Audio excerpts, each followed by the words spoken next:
بسم الله الرحمن الرحيم ولا تقولوا لمن يقتل في سبيل الله أموات بل أحياء ولكن لا تشعرون وقال النبي صلى الله عليه وسلم الجهاد ماض إلى يوم القيامة صدق الله العظيم وصدق رسوله النبي الكريم ونحن على ذلك لمن الشاهدين والشاكرين والحمد للہ رب العالمین۔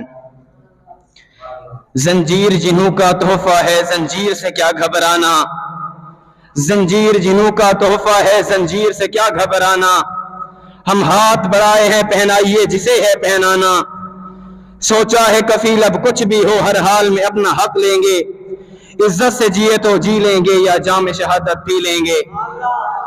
میرے معزز سامعین و محترم، نجوم ہدایت کے راستے پر گامزن ہونے والے حق کے پاسبانوں، آج کا موضوع جنگ موتا کے عنوان سے معنون ہے۔ دعا ہے رب لم یزل سے کہ اللہ پاک مجھے حق سچ بیان کرنے کی اور ہم سب کو اس پر عمل کرنے کی توفیق عطا فرمائے۔ سامعین محترم، جب میں تاریخ کے اوراق کو اٹھا کر اس کی شیش سرخی اور ہیڈ لائنز کو پڑھتا ہوں اور تاریخ کے جھروکوں میں جھانکتا ہوں اور تاریخ کے جھروکوں میں جھانک کر دیکھتا ہوں تو مجھے ہر جگہ ہر میدان میں نبی کے یار و وفادار، نبی کے سپاہ سالار و شاہ سوار، نبی کے دیوانے مستانے پروانے اسلام کی بلندی کے لیے ہر جگہ اپنی جانیں نچھاور کرتے ہوئے نظر آتے ہیں، وہ کہیں خندق میں تو کہیں ہنان میں، کہیں بدر میں۔ لیکن آج میں اسلام کے تمام عظیم الشان مارکوں میں سے ایک عظیم الشان مارکہ جنگ موتا کے بیان کرنے کی جسارت رکھتا ہوں کہ جس میں مسلمانوں کے 3000 کا لشکر کفار کے 2 لاکھ کے لشکر کو بچھاڑتے ہوئے نظر آتا ہے۔ اور سامعین محترم، اس جنگ موتا کے آنے کا اول سبب تو ہوئی ہے اللہ تعالیٰ کا حکم ہے قاتلوہم حتی لا تکون فتنہ، کفار سے اس وقت جہاد کرتے رہو یہاں تک کہ شرک و بد امنی، ظلم و بد امنی باقی نہ رہے۔ کیوں؟ الجہاد و اخلاء العالمین عن الفساد، جہادی عالم کو شرک و بد امنی سے پاک کرنے کا نام ہے۔ سن 8 ہجری کی بات ہے، تیرے اور میرے نبی محمد مصطفیٰ صلی اللہ علیہ وسلم نے شاہ بصرہ کے قاصد بھیجا، لوگوں کو کفر سے ہٹ کر اسلام میں آنے، ہزاروں پتھروں کے معبودوں کو چھوڑ کر ایک معبود کی عبادت کرنے کے لیے بھیجا۔ حضرت حارث بن عمیر نبی کے خط کو چلتے چلتے موتا کے مقام پر پہنچتے ہیں۔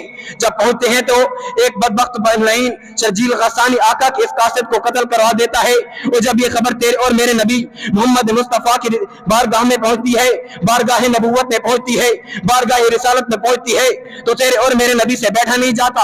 وہ کہے اٹھتے ہیں ہم اس قاصد کا بدلہ لے کر رہیں گے۔ اب یہ بدلے کی رائے نہ صرف نبی کی رائے ہے بلکہ خالق کے 2 جہاں کی بھی رائے ہے۔ پوچھتے ہیں کیسے تمہیں پتہ چلا کہ نہ صرف نبی کی رائے بلکہ خالق کے 2 جہاں کی بھی رائے ہے؟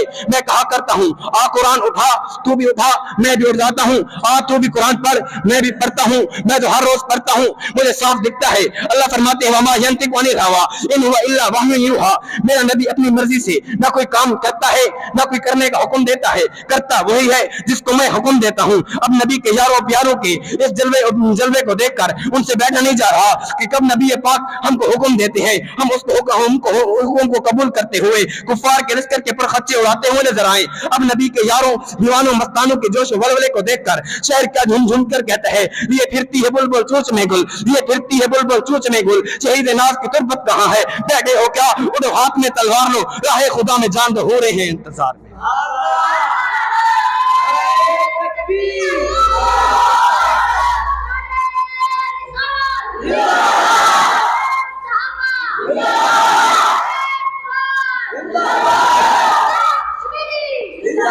سامعین محترم، آپ علیہ السلام 3000 کا لشکر تیار فرما کر کفار کے مقابلے کے لیے بھیج دیتے ہیں، اور یہ لشکر جب چلتے چلتے موتا کے مقام پر پہنچتا ہے، سامنے کفار کے 2 لاکھ کا لشکر بالکل تیار ہے کھڑنے کے لیے۔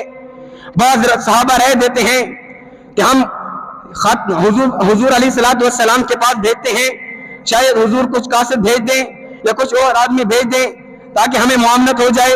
حضرت عبداللہ بن رواحہ اس مشورے میں آئے اور کہے اے برادران اسلام، تمہیں شہید ہونے کے علاوہ تمہارا مقصد کیا ہے؟